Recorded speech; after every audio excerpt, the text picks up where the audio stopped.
I hope to accomplish something really scientifically worthwhile for aviation. Imagine chasing your wildest dreams, soaring above the clouds, and then vanishing without a trace.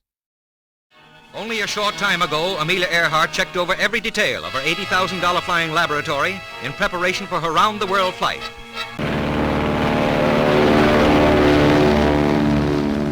News of disaster. The plane failed to reach tiny Howland Island in mid-Pacific. The world lost one of its greatest pioneers. This is the story of Amelia Earhart, a fearless aviator, record breaker, and enigma whose final flight remains one of history's most haunting mysteries, unraveling the secret, exploring the theories, and diving into the legacy of a woman who dared to fly into the unknown. Welcome to The Last Flight, the disappearance of Amelia Earhart. On July 2nd, 1937, Amelia Earhart prepared for the final leg of her journey around the world. It was a flight that would make history, but not in the way she intended. As Amelia Earhart was lost in mid-ocean. On the 2,500-mile hop to Howland Island, she was reported missing.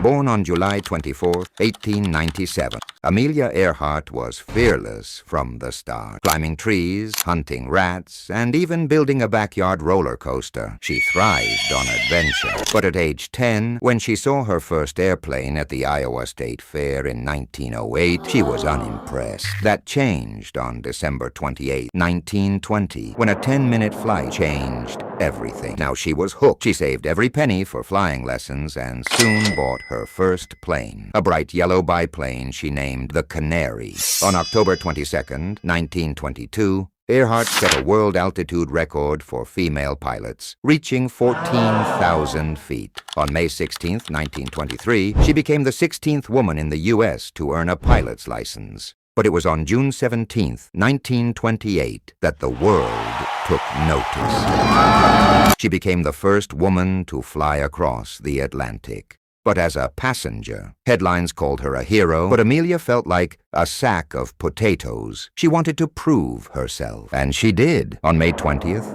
1932, she flew solo across the Atlantic, becoming the first woman to do so. Through ice storms, exhaustion, and mechanical failures, she made it. The world was watching. It's much easier to fly the Atlantic Ocean now than it was a few years ago. I expect to be able to do it in my lifetime again. But she wasn't done. On January 11th, 1935, she flew solo from Honolulu, Hawaii to Oakland, California, a flight that had claimed the lives of many before her. She made history again. Roaring into the Oakland airport, she brings to a triumphant finish her 2,400-mile hop from Hawaii after 18 hours in the air. 10,000 cheer the end of the epical flight as the Lady Lindy slides into a perfect landing with 2 records. The first woman to fly the Pacific and the first person to fly it solo. Roses to Amelia and the plaudits of the world to a veteran of flights that have shown the way for aviation's progress. It's her most brilliant chapter in a 16-year aviation career. How does it feel to fly both oceans, Miss Earhart? Well, it was very interesting to me to fly in southern waters rather than in the north. On the Atlantic flight, I had ice conditions and general storm. On this flight, really no bad weather at all except a few little rain squalls. I saw the moon and stars most of the night. Of course, in both flights, I was very glad to see land. Competition drove her. On August 18, 1929, she entered the first ever Women's Air Derby. Ladies and gentlemen, I want to introduce some of the greatest flyers in the history of aviation. The women flyers who are going to be contestants in the great National Women's Air Derby from Cloverfield to Cleveland. Finishing third despite dangerous conditions. By 1935, she had set 7 women's speed and distance records, pushing the limits of what was possible. And she fought for other women, too. In November 1929, she helped found the 99s, an organization for female aviators, proving that the sky belonged to everyone. But one goal remained, a flight around the world. It would be the longest, most dangerous flight ever attempted by a woman. The round-the-world Ladybird and her crew ready for an adventure that nobody has ever tried before. Amelia Earhart, out to circle the Earth at the latitude of the equator, and that's the Earth's greatest circle. On June 1st, 1937, she and Noonan set off. For the hop across the Pacific, Miss Earhart takes a co-pilot. But for the remainder of the 27,000 miles, she will be flying solo. They covered 22,000 miles, battling storms, exhaustion, and radio failures. Only 7,000 miles remained. On July 2nd, 1937, Amelia's last known transmission crackled through the radio.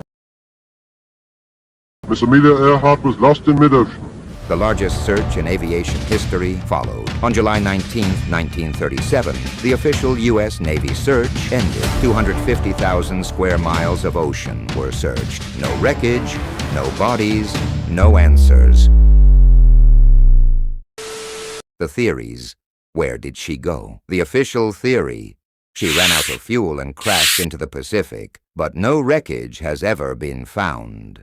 Nikumaroro theory. Another theory suggests she landed on Gardner Island, now Nikumaroro. In 1940, bones were discovered there. But were they hers? No DNA evidence has confirmed it. Captured by the Japanese? Some believe she was captured by the Japanese and taken to Saipan. A disputed photograph taken in 1937 even claims to show her in Japanese custody. The New Britain theory. A World War II veteran reported seeing wreckage in the jungle of New Britain in 1945. Could Amelia have turned back, crashing there instead? The strangest theory. Survived and lived under a new identity? That Amelia Earhart survived, changed her name, and lived in secret. One woman, Irene Bolam, was even accused of being Earhart. She denied it, sued for damages, and the case was closed. But some still believe. So let's take a look at this. This is Amelia Earhart in 1937 before she disappeared. And this is Irene Bolam in 1940. Look at this two-picture carefully. Take a look at their teeth.